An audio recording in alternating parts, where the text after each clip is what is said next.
नमस्कार दोस्तों, आप सबका स्वागत है आपके खुद के YouTube चैनल पर जिसका नाम है गुरु कृपा रंजीत माहौर और मेरा नाम है रंजीत माहौर। मैं कहानियाँ सुनाता हूँ, किस्से बताता हूँ, ईश्वर से जुड़े रोचक चमत्कार बताता हूँ, कुछ ऐसी जानने वाली बातें बताता हूँ जिन बातों का आप लोगों का जानना बेहद ज़रूरी है। तो चलिए दोस्तों शुरू करते हैं। दोस्तों आज मैं आप लोगों को बताऊँगा कि मैंने महाकाली की कृपा कैसे पाई। मैं आज आप लोगों को इस वीडियो के माध्यम से थोड़ा समझाने का प्रयास करूँगा।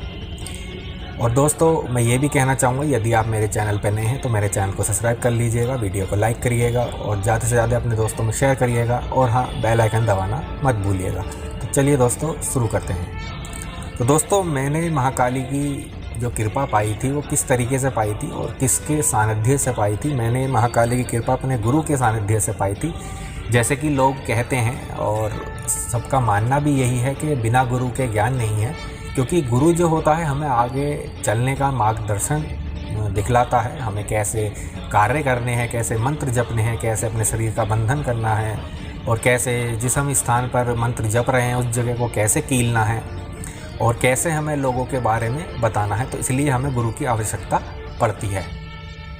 तो दोस्तों मैंने महाकाली की कृपा लगभग आज से सन 2002 से मेरे ऊपर महाकाली की कृपा सदैव बनी रही है, उनका आशीर्वाद मेरे ऊपर सदैव बना रहा है।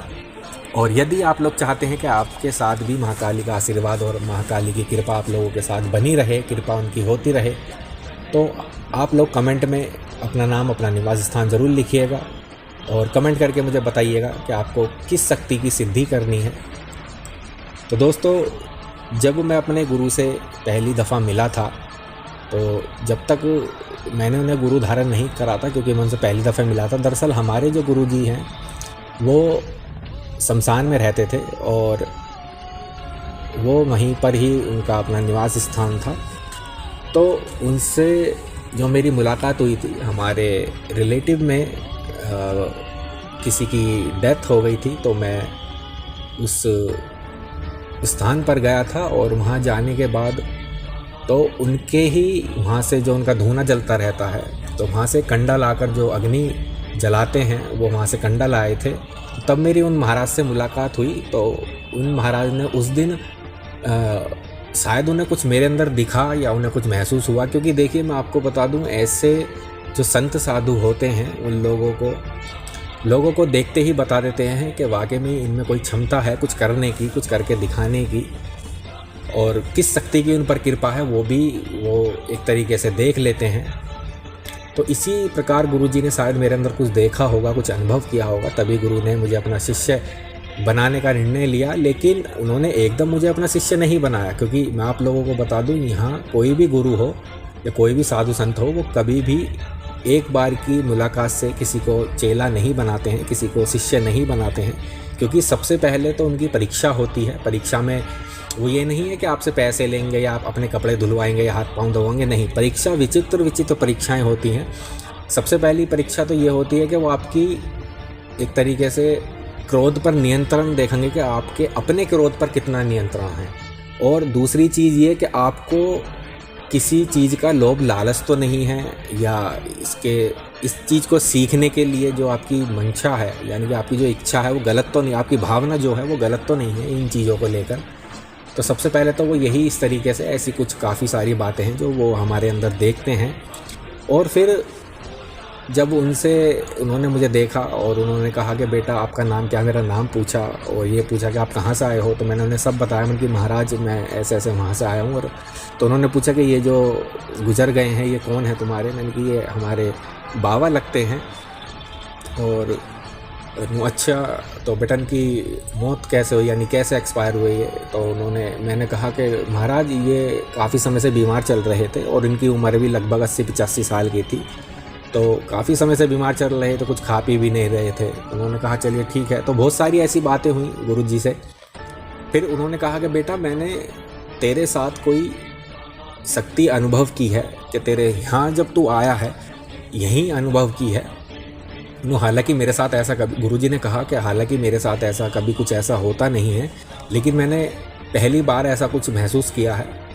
जो तुम्हारे साथ जो शक्ति है बेटा वो शमशान की शक्ति है और बहुत अच्छी शक्ति है, शुद्ध शक्ति है। आप कभी भी उस शक्ति से अगर कोई भी कार्य लेना चाहोगे, सही कार्य, वो आपका संपूर्ण रूप से सहयोग करेगी, संपूर्ण रूप से आपकी सहायता करेगी, वो आपको कभी भी निराश नहीं करेगी। बस ज़रूरत है बेटा उसे पहचानने की, उससे कार्य करवाने की, उसे सिद्ध करने की। तो मैंने उनसे पूछा कि महाराज मैं तो इन चीज़ों के बारे में ज़्यादा जानता नहीं हूँ, क्योंकि मुझे भी इतना अनुभव नहीं था इन चीज़ों के बारे में, मुझे खुद नहीं पता था कि मेरे साथ है कौन। लेकिन तो मुझे तो एक तरीके से ये लगा कि ये सब ड्रामेबाजी है और शायद इनको पैसे वैसे कुछ चाहिए होंगे, इस वजह से ड्रामे कर रहे। तो मैंने उनको 50 रुपये दिए। मैंने कि लो महाराज आप अपनी दक्षिणा समझ के रख लीजिए। तो उन्होंने कहा बेटा तू शायद मेरी बातों को गलत ले गया, तू समझ रहा है कि मैं तुझसे पैसों के लिए बात कर रहा हूँ, कि बेटा तू मुझे बता तुझे कितने पैसे चाहिए, मैं तुझे दे देता हूँ। बेटा हमें लोभ लालच नहीं है बेटा किसी चीज़ का, ना ही मुझे तेरे से कोई लोभ लालच है। तू बेटा यहाँ अपने किसी के साथ आया है, किसी की मृत्यु में आया है, मैं यहाँ तुझसे पैसों की कामना करूँ और तुझसे पैसे मांगूँ, बेटा ऐसी मेरी इच्छा नहीं है और ना ही मेरी ऐसी इसके पीछे कोई मंशा है कि मैं आप तुमसे पैसे मांगूँ। बेटा जो मुझे दिखाई दे, जो मुझे महसूस हुआ बेटा मैंने वो तुम्हें आपको बता दिया है। तो तभी मुझे फिर थोड़ा आप ये भी कह सकते हैं कि मुझे वहाँ थोड़ा डर भी लगा, क्योंकि देखिए मेरे साथ ये पहली बार ऐसा हो रहा था कि मैं शमशान में हूँ।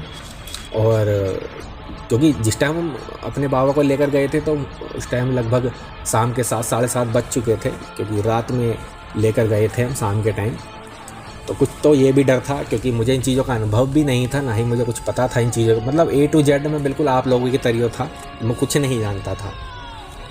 तो तभी फिर मुझे थोड़ा डर लगा। मैंने कि महाराज आप कैसी बातें कर रहे हैं, मुझे तो ऐसा कुछ पता नहीं है कि मेरे साथ कौन है क्या। अच्छा जब उन्होंने इस तरीके से कहा तो मैंने कहा हाँ मेरे पापा हैं, मेरे भैया हैं, मेरे चाचा ताऊ हैं। उन्होंने कहा नहीं बेटा ये नहीं है, वो दिव्य शक्ति है जो हमेशा तेरे साथ चलेगी पर तुझे दिखाई नहीं देगी, क्योंकि तेरा अभी तक मार्गदर्शन करने वाला तुझे कोई सही मिला नहीं है।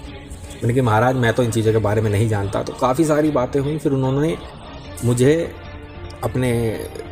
मेरे से कहा कि बेटा तुम कब फ्री होते हो, मतलब तुम स्कूल जाते हो। तो उस दौरान मैं स्कूल जाता था, शायद अब तो मुझे याद नहीं है, शायद 8वीं 9वीं में था उस दौरान में। तो मैंने कहा हाँ महाराज मैं स्कूल जाता हूँ। तो उन्होंने कहा बेटा स्कूल की छुट्टी तो संडे की रहती है। मैंने कहा जी। तो उन्होंने कहा बेटा तुम संडे में मुझसे मिल सकते हो। अब मुझे एक बार को तो डर भी लग रहा था यार, कोई क्योंकि होती है ना कि इस एक उम्र में लगभग एक ऐसा होता है, उस टाइम पे मेरी उम्र शायद 18-19 साल की रही होगी, मेरे को ठीक से याद नहीं है।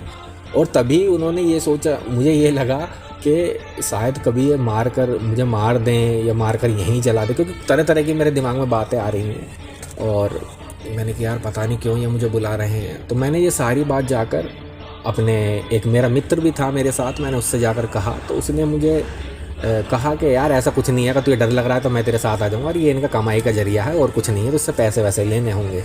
मैंने कहा मैंने उसे सारी बातें बताई, यार मैंने पैसे भी दिए पर उन्होंने पैसे नहीं लिए। तो बोला कि चलो ठीक है कोई बात नहीं। अब आप लोग सोच रहे हैं कि इतनी उम्र में तुम पर पैसे कहाँ से आए। देखिए दोस्तों ऐसा है कि हमारे पापा जो हैं वो हमें खर्चा पानी देते थे जब हम स्कूल जाते थे, यानी हमारी मम्मी को देते थे और मम्मी हमें देती थी। तो इसलिए मेरे पास पैसे रहते थे, ज़्यादा नहीं, मैं ये नहीं कह सकता 1000-2000, उस टाइम पर तो 1000-2000 बहुत बड़ी बात थी। हाँ इतने थे कि 50 से ऊपर कभी हुए नहीं, 50-60 ऐसे हमारे पास रहते थे। और फिर उसने कहा, मेरे दोस्त ने, कि चलो ठीक है कोई बात नहीं चल चलेंगे, संडे की तो बात है, परसों संडे है चल चलेंगे। मैंने कहा ठीक है।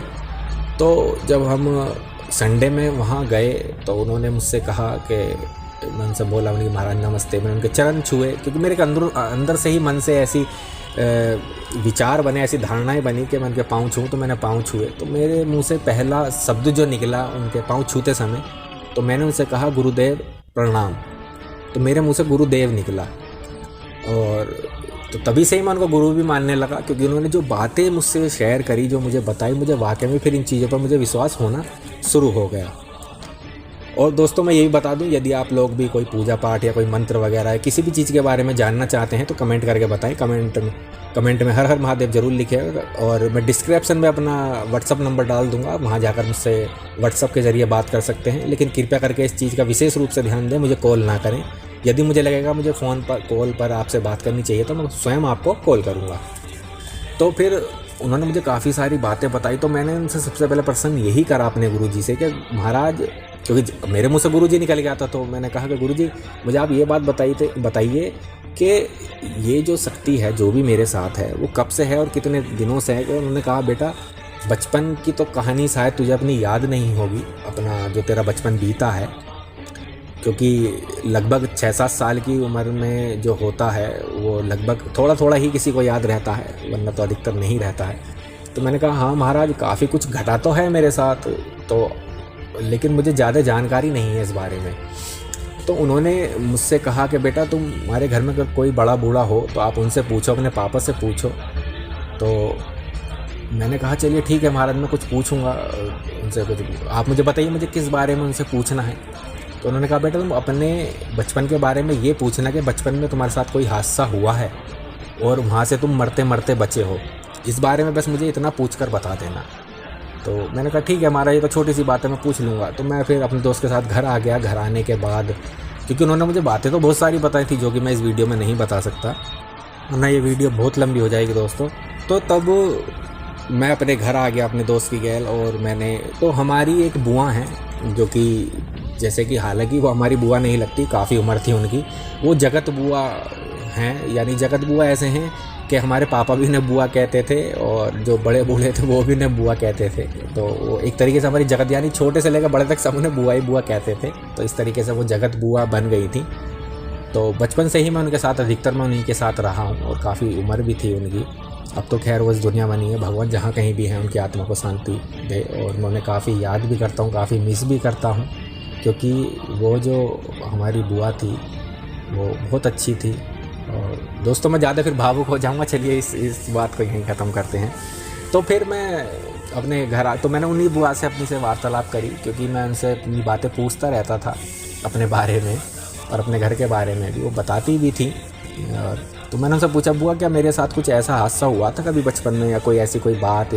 तो उन्होंने कहा हाँ बेटा, जब तू पैदा हुआ था तो डॉक्टर ने तो एक तरीके से तेरा जवाब ये दे दिया था कि इसे आप अपने घर ले जाइए और ये बच्चा नहीं बचेगा, और इसमें काफ़ी समस्या है। और मुझे मशीन में भी रखा गया था। और तो उस दौरान किसी का, हालांकि मेरे को थोड़ा धुंधला धुंधला याद है कि किसी और का खून मेरे शरीर में चढ़ाया गया था। तो मैंने जब ये सुना कि ऐसा था मेरे साथ, तो मैंने कहा चलो ठीक है। मैंने उनसे पूछा और कुछ नहीं बेटा, बातें तो बहुत सारी हैं। तो मैंने कहा चलो फिलहाल इतनी ही रहने दो, मैं और आगे बाद में पूछूंगा। तो उन्होंने मुझसे पूछा भी, मेरी बुआ ने, कहा तो क्यों पूछ रहा है? मैंने कुछ नहीं, मेरे ऐसे ही मन में कुछ सवाल आए थे। अच्छा, तो उन्होंने फिर मैं अगले दिन मैं स्कूल तो गया था, और स्कूल से आने के बाद घर पर अपना सारा काम, होमवर्क वगैरह करने के बाद सीधा खाना वाना खाकर उन महाराज के पास चला गया, गुरुजी के पास चला गया। और वहाँ जाकर मैंने उनसे वार्तालाप करी। तो मैंने कहा उन्हें सारी बातें बताई। मैंने गुरुजी हाँ ऐसा हुआ था कि मेरा बचपन में मैं बहुत कमज़ोर था और मेरे बचने के चांस भी बहुत कम थे, तो मेरे शरीर में किसी का और का खून चढ़ाया गया था।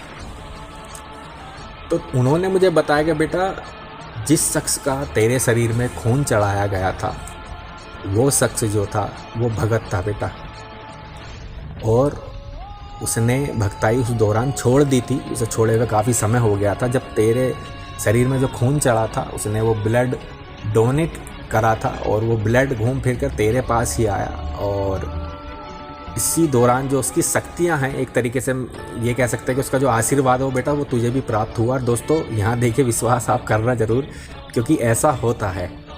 और इस टॉपिक पर मैं फिर कभी वीडियो बनाऊंगा कि ऐसा क्यों होता है, किस लिए होता है, क्योंकि गुरुजी ने मुझे इस बार, मैंने भी जो आपका सवाल होगा, जो आपके मन में इस टाइम चल रहा है, वो भी मेरे मन में उस दौरान चल रहा था और मैंने उनसे पूछा भी था। तो इस टॉपिक पर मैं किसी और दिन वीडियो बनाऊंगा, और जब देखना। तो फिर मैंने उनसे कहा कि महाराज अगर ऐसा है तो उनकी क्या शक्तियाँ हैं। तो तब उन्होंने बताया था कि बेटा तेरे पे मरगट की शक्तियाँ हैं, और शमशान की जो काली होती है, जिसे हम मरगट वाली बोल देते हैं, महाकाली, क्योंकि देखिए इनके नाम अलग अलग हैं लेकिन शक्ति एक है, सब पार्वती के ही रूप हैं, माँ पार्वती के। तो उन्होंने मुझसे कहा कि बेटा तेरे पे शमशान काली की संपूर्ण रूप से कृपा है, और तू उनका बच्चा है, वो तुझे बहुत प्यार करती हैं। तो कभी भी कोई बेटा ऐसा गलत काम मत करना जिससे कि उनका हृदय को ठेस पहुँचे। उनका आशीर्वाद तेरे पर सदैव बना रहेगा। तो मैंने कहा उनसे गुरुजी से कि गुरुजी अब मुझे इसके बारे में कुछ थोड़ी बहुत जानकारी दीजिए, जिससे कि मैं थोड़ा अवगत हो सकूं, थोड़ा एक तरीके से इस बारे में सोच सकूं। मुझे कुछ बताइए ऐसा क्यों है, किस लिए है। तो उन्होंने मुझसे कहा बेटा जब से तेरे साथ वो हैं जो कि अभी मैंने थोड़ी देर पहले बताया था, तो उन्होंने बताया कि इसका अब रास्ता एक ही है बेटा कि या तो तू उनकी सेवा कर, और यदि अगर तू सेवा नहीं करना चाहता है, इन चीज़ों को नहीं करना चाहता, ये चीज़ें के बारे में नहीं जानना चाहता है, इन शक्तियों के बारे में नहीं जानना चाहता है, या इस चीज़ की तू पढ़ाई नहीं करना चाहता है, तो बेटा तू यहीं छोड़ सकता है। और मैं कुछ पूजा पाठ होगी, वो पूजा पाठ करके इस शक्ति को मैं तेरे शरीर पे से, यानी कि तेरे ऊपर से उनकी कृपा हटवा दूंगा, माँ काली, शमशान काली से प्रार्थना करके। तो उन्होंने इस तरीके से मुझे बताया। और फिर तो मेरा क्या फ़ैसला था दोस्तों, मैं उस फैसले को अगली वीडियो में बताऊंगा। तो फिर किसी नई वीडियो में नई किसी हॉरर स्टोरी के साथ, तब तक के लिए मैं आप लोगों से इजाज़त लेता हूं। यदि आप मेरे चैनल पर नए हैं तो मेरे चैनल को सब्सक्राइब कर लीजिएगा, बेल आइकन दबाना मत भूलिएगा। तब कमेंट में हर हर महादेव ज़रूर लिखिएगा। तो मिलूँगा फिर किसी नई हॉरर स्टोरी, नई कहानी के साथ, रोचक बातों के साथ। तब तक के लिए आप सबका धन्यवाद। हर हर महादेव, घर घर